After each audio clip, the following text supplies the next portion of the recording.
Namaskaram. Let us continue to seek the blessings of Goddess Adi Parashakti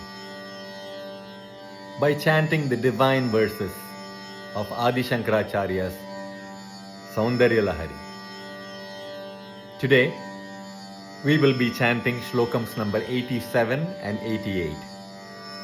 This is episode number 44. Please join me.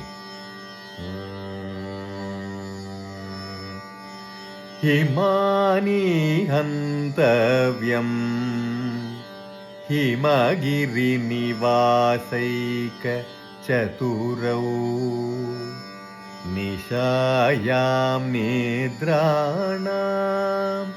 nishicarama bhage cha vishadau varam lakshmi patram shriyamati सृजन्तौ समयिनां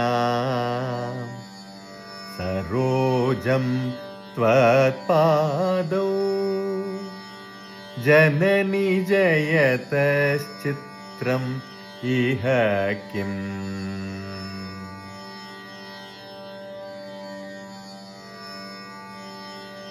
पदं ते कीर्तीनाम्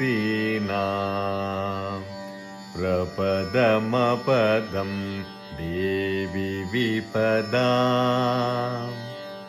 कथं नीतं सद्भिः कठिनकमठी कर्परतुलां कथं वा बाहुभ्याम्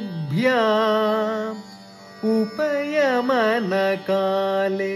पुरभिदा यदा दायन्यस्तं दृशदिदयमानेन मनसा